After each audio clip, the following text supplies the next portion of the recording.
कहानी की शुरुआत होती है अमेरिका के एक शहर से, जहां रात को कुछ नकाबपोश गुंडों ने पूरे शहर में फैलकर जगह जगह से कुछ लोगों को अगवा कर लिया। कुछ समय बाद लिया नाम की एक लड़की की आंख खुली तो उसने देखा कि वो एक अनजान कमरे में थी और उसके साथ बिस्तर पर एक अनजान आदमी सो रहा था। उसे कुछ समझ नहीं आया, इसलिए उसने कमरे का दरवाजा खोलकर बाहर किसी को आवाज लगाई, पर किसी ने जवाब नहीं दिया तो वो खुद ही जांच करने निकल पड़ी। तभी साथ के कमरे में उसे बेड पर दो और आदमी बेहोश पड़े दिखाई दिए। अब वो यहाँ से बाहर निकलने का रास्ता ढूंढने लगी, पर जल्द ही उसने देखा कि मेन दरवाजा बाहर से बंद था और तब उसे एहसास हुआ कि किसी ने उन्हें यहाँ कैद कर दिया है। अब लिया के मन में बेचैनी बढ़ती जा रही थी, पर फिर भी वो लगातार बाहर निकलने का कोई रास्ता ढूंढने लगी। अगर इस बार भी नाकामयाबी उसके हाथ लगी, क्योंकि बंगलों की सारी खिड़कियां दरवाजे सीमेंट से पूरी तरह बंद थे। ये देखकर लिया बहुत बुरी तरह घबरा गई और अचानक बेहोश होकर वहीं गिर गई। इसके बाद हम देखते हैं कि फादर डफी नाम के एक आदमी ने उसे बेहोशी से जगाया। फिर जे नाम के एक पुलिस वाले ने वहाँ मौजूद बाकी सबको बताया कि डरने की कोई बात नहीं है, बस थोड़ा ज्यादा घबरा गई थी।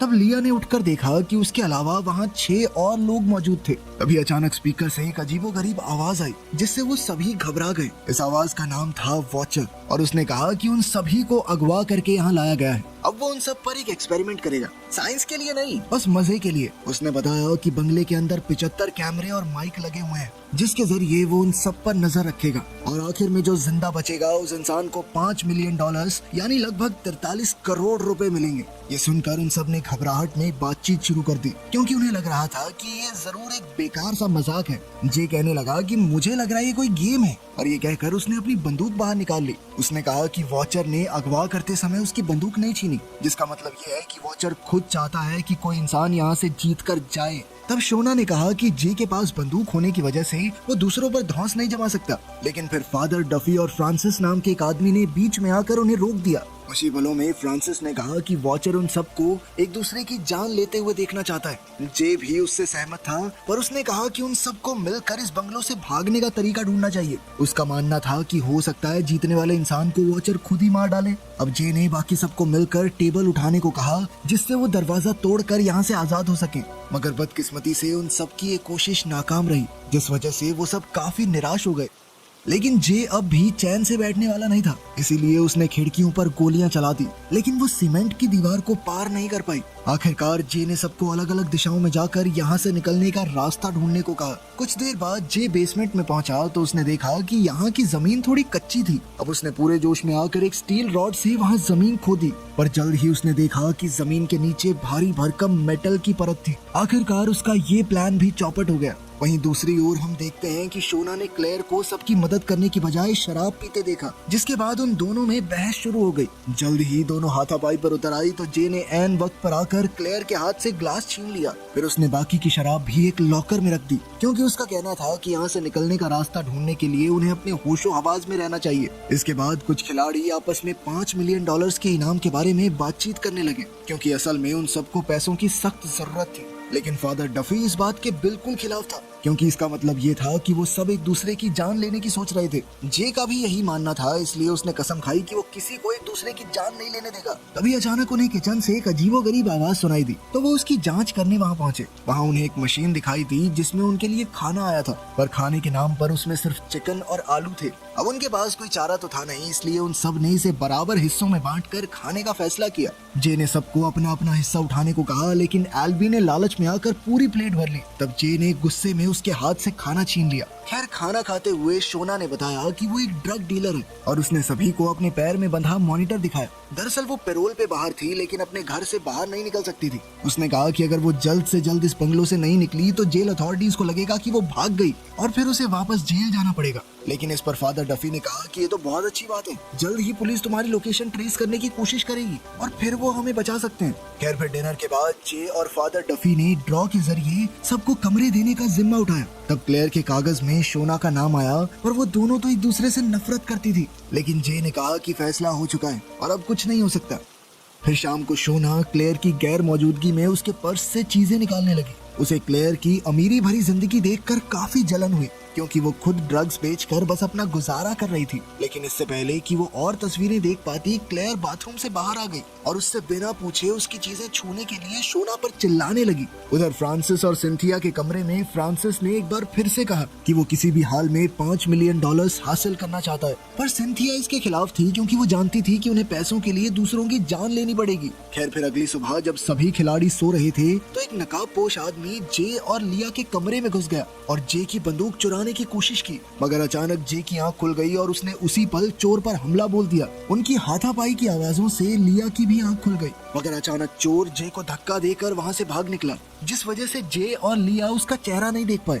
इसी हलचल का शोर सुनकर बाकी सब खिलाड़ी भी हॉल में आ पहुंचे तो जे ने सब पर बंदूक तान दी क्योंकि उसे लगा कि उनमें से ही कोई चोर था। तब फ्रांसिस और मैक्स ने एल्बी पर शक की उंगली उठाई, पर ये सुनते ही एल्बी भड़क उठा क्योंकि सभी उस पर बेवजह इल्जाम लगा रहे थे। अब फ्रांसिस और मैक्स फिर से आपस में बातें करने लगे, पर इस बार वो फ्रेंच में बात कर रहे थे। क्लेयर को लगा कि वो आपस में कोई प्लान बना रहे हैं। साथ ही एल्बी ने उन्हें इंग्लिश में बात करने को कहा। अब जल्द ही वहाँ फिर से बहसबाजी शुरू हो गई तो फादर डफी ने बीच में आकर उन सबको आपसी रंजिशें मिटाने को कहा। कुछ ही देर में सभी खिलाड़ी अपने अपने कमरों में लौट गए, पर जे अब भी हॉल में था। उसने कहा कि खिलाड़ियों के साथ इतना नरम बर्ताव नहीं चलेगा क्योंकि कभी भी किसी का भी मन डोल सकता है, पैसे बहुत ज्यादा हैं। लेकिन फादर डफी ने अब भी उसे इंसानियत पर भरोसा करने को कहा। थोड़ी देर बाद सबको बाहर से कुछ आवाजें सुनाई दी तो जे को लगा कि पुलिस शोना को ढूंढते हुए वहां आ गई है। अब वो सब बिना समय गवाए मेन दरवाजे की तरफ दौड़े और पूरी जी जान से उसे तोड़ने की कोशिश करने लगे। इसी दौरान जे ने छत पर गोली चला दी ताकि बाहर मौजूद पुलिस का ध्यान उनकी तरफ जाए। वहीं बाकी सब चिल्ला चिल्ला कर मदद की गुहार लगा रहे थे और इधर फ्रांसिस दूर बैठा उन्हें देखकर मुस्कुरा रहा था। आखिरकार वो सब थक हार कर रोने लगे क्योंकि अब उनकी उम्मीदें टूटती जा रही थी। तब जे का दिल भी पिघल गया और उसने अपनी जेब से लॉकर की चाबी निकाली ताकि जिसको पीनी है शराब पी के अपना मन हल्का कर सके। बाद में जब लिया बाथरूम की तरफ जा रही थी तो अचानक फ्रांसिस उसके सामने आकर उससे फ्लर्ट करने लगा, मगर लिया को उसमें कोई दिलचस्पी नहीं थी और उसने फ्रांसिस को याद दिलाया कि उसकी पत्नी है और वो भी इसी घर में। ये सब सुनकर फ्रांसिस अपने कमरे के बाथरूम में पहुंचा और एक शराब की बोतल को कपड़े में बांधकर तोड़ दिया। फिर उसने एक तीखा कांच का टुकड़ा निकाला और बाकी टुकड़े टॉयलेट टैंक में छुपा दिए।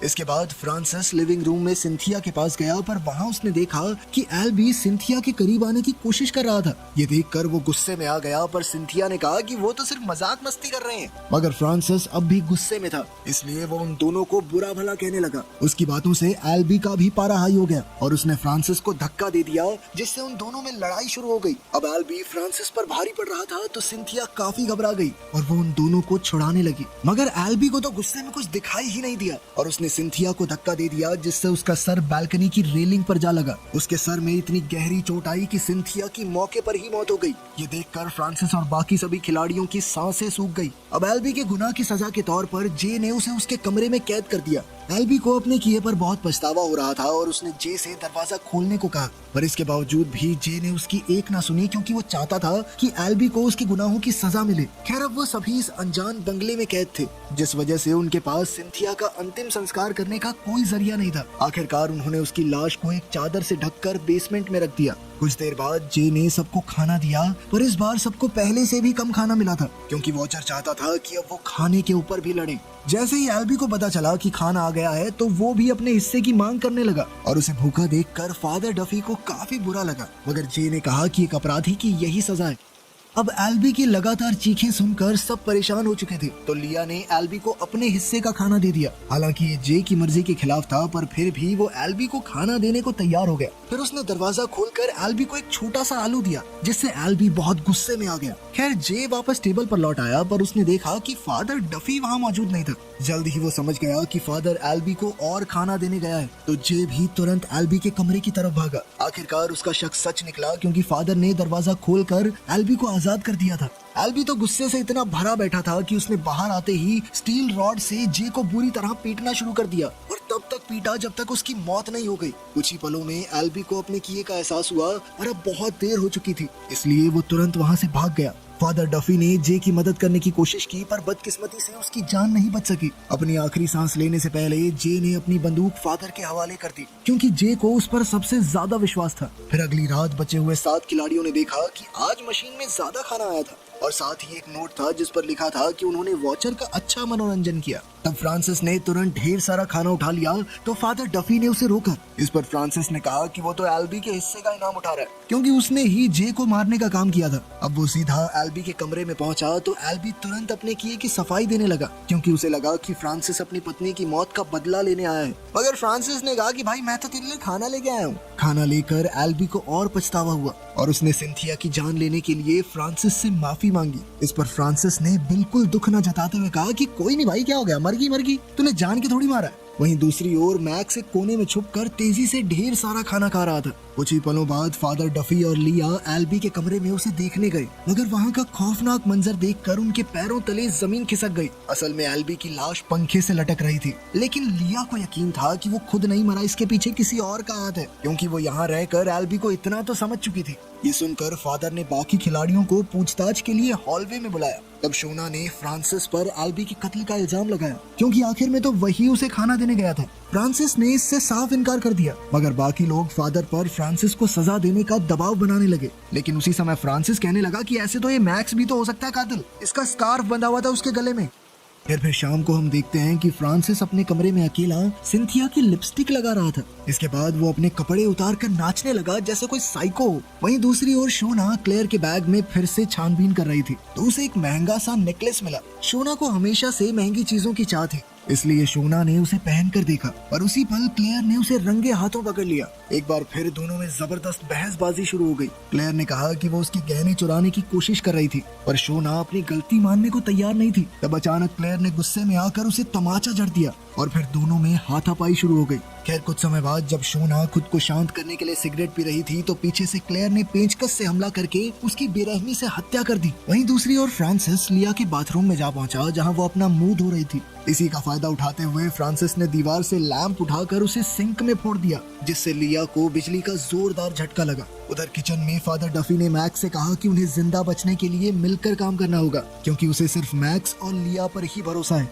मगर मैक्स ने पूछा कि इसके बदले में मुझे क्या मिलेगा, लेकिन फादर डफी ने मैक्स को और खाना देने से इनकार कर दिया क्योंकि ये बाकी खिलाड़ियों के साथ नाइंसाफी होगी। लेकिन जब मैक्स उसकी बात ना मानते हुए खाना चुराने लगा तो फादर डफी को मजबूरन उसके सर पर बंदूक ताननी पड़ी। अब फादर मैक्स को उसके कमरे की ओर ले जाने लगा, पर जैसे ही वो हॉलवे में पहुंचे तो उन्होंने देखा कि शोना के कमरे का दरवाजा खुला था। तब फादर डफी ने अंदर जाकर देखा तो वो हक्का बक्का रह गया क्योंकि जमीन पर शोना की लाश पड़ी थी। क्लेयर ने फादर से झूठ कह दिया कि शोना ने उसे मारने की धमकी दी थी, पर फादर ने उसे कैद करने का फैसला किया। क्लेयर को बाहर भेजने के बाद फादर लिया को देखने उसके कमरे में गया क्योंकि उसे लिया की काफी चिंता हो रही थी। वहाँ उसने लिया को बाथरूम में जमीन पर पड़े देखा तो उसे लगा कि लिया की भी मौत हो चुकी है। वो इस सदमे से बाहर आता इससे पहले ही क्लेयर मौका देखकर वहाँ से भाग गई। फिर जैसे ही शाम हुई तो फ्रांसिस ने फादर डफी को ढूंढा क्योंकि डिनर का समय हो गया था, मगर उसने जाकर देखा कि फादर लिया की मौत के सदमे में था। अब फ्रांसिस पहले ही सफाई देने लगा कि देखो सर, मैं तो बेगुनाह हूँ, मैंने कुछ नहीं किया, ठीक है, इसकी मौत मेरे हाथ नहीं हुई। पर फादर को उसकी चालाकी समझ आ चुकी थी। फादर ने उसे धिक्कारते हुए कहा कि वो पैसों के लालच में दूसरों की जान लेने लगा है, पागल हो चुका है तू। अब फादर डफी ने उसे बंदूक से धमकाया, पर मानो फ्रांसिस के मन से सारा डर निकल चुका था। वो जानता था कि फादर कभी गोली नहीं चलाएगा क्योंकि ये तो उसके सिद्धांतों के खिलाफ है, इसलिए वो फादर को बुरा भला कहकर उसे गोली चलाने के लिए उकसाने लगा। आखिरकार तंग आकर फादर डफी ने गोली चला ही दी, पर फ्रांसिस की मौत नहीं हुई। जल्द ही फ्रांसिस जख्मी होकर वहाँ से भाग निकला। इसी दौरान अचानक लिया की आंख खुली और वो होश में आ गई। उसने ये सब अपनी आंखों के सामने होते देखा था तो वो तुरंत भागकर एक कमरे में छुप गई, पर बदकिस्मती से ये फ्रांसिस का ही कमरा था। अब वो घबराहट के मारे बाथरूम में फिसल गई, जिस वजह से उसके हाथ से टॉयलेट लिड गिर गई। तब उसे वहाँ कांच के टुकड़े मिले जो फ्रांसिस ने छुपाए हुए थे। जल्द ही फादर डफी क्लेयर को ढूंढता हुआ आगे बढ़ा तो उसने देखा कि मैक्स ने तो उसे बंदी बना लिया था। फादर ने मैक्स को उसे आजाद करने को कहा, पर मैक्स नहीं माना क्योंकि उसे डर था कि क्लेयर उसका सारा खाना खा जाएगी। आखिरकार वो क्लेयर की जान लेने ही वाला था कि ऐन वक्त पर फादर डफी ने मैक्स पर गोली चला दी। इसके बाद फादर को अपने किए पर काफी पछतावा हुआ और उसने भगवान से अपने गुनाहों के लिए माफी मांगी, मगर वो ये नहीं जानता था कि फ्रांसिस उसके पीछे है। अचानक फ्रांसिस ने जोरदार वार करके फादर की पीठ में कांच का टुकड़ा घोंप दिया। उसी समय फ्रांसिस ने बंदूक उठाकर क्लेयर को गोली मार दी और फादर डफी को भी मौत के घाट उतार दिया। अब फ्रांसिस को लगा कि वो घर में अकेला बचा है, यानी वो इस खेल का विजेता है। तो वो खुशी में अपनी जीत का जश्न मनाने लगा। फिर उसने वॉचर से अपने इनाम की मांग की, पर तभी अचानक लिया ने गलती से टॉयलेट सीट तोड़ दी, जिससे फ्रांसिस को पता चल गया कि उसके अलावा भी घर में कोई जिंदा है। अब वो जल्दी से आवाज की दिशा में भागा और उसने लिया को अपने कमरे से बाहर आते देखा। लिया को जिंदा देखकर वो हैरान रह गया। अब उससे बचने के लिए लिया सबसे दूर वाले कमरे के बिस्तर के नीचे जा छुपी। जल्द ही फ्रांसिस ने उसे ढूंढ निकाला और उसे लिया की लाचारी देखकर बहुत मजा आ रहा था। अब उसने लिया को खींचना शुरू किया, पर लिया भी हार मानने वाली नहीं थी, इसलिए उसने टॉयलेट टैंक से निकाला हुआ कांच का टुकड़ा फ्रांसिस की टांग में घोंप दिया। अब वो छिपने की जगह ढूंढने के लिए ऊपर दौड़ी, पर जल्द ही फ्रांसिस ने उसे वहां भी ढूंढ निकाला। तब अचानक फ्रांसिस उस पर कूद पड़ा, जिससे वो दोनों बालकनी से नीचे डाइनिंग टेबल पर जा गिरे। इस बार लिया फ्रांसिस के ऊपर गिरी थी और उसके हाथ में मौजूद कांच फ्रांसिस की छाती में था। आखिरकार अनजाने में ही सही, पर उसने फ्रांसिस को मार डाला। मगर अपनी जीत का जश्न मनाने की बजाय वो फूट फूट कर रोने लगी, क्योंकि उसने किसी की जान ले ली थी। खैर कुछ ही पलों में मेन दरवाजा अपने आप खुल गया और लिया ने यहाँ से निकलने का फैसला किया। वहाँ उसे पैसों से भरा बैग मिला, जो उसने इनाम के तौर पर रख लिया। पर जैसे ही वो दरवाजे से बाहर आई तो उसने देखा कि वो घर के दूसरे हिस्से में आ गई थी, जहाँ 4 और विजेता अपने पैसों का बैग लेकर बैठे थे। उन्हें देखते ही लिया वहीं जम गई, क्योंकि उसे एहसास हो गया था कि ये खेल अभी बाकी है। वीडियो पसंद आई तो लाइक कर देना, चैनल को सब्सक्राइब कर लेना। मिलते हैं अगली वीडियो में।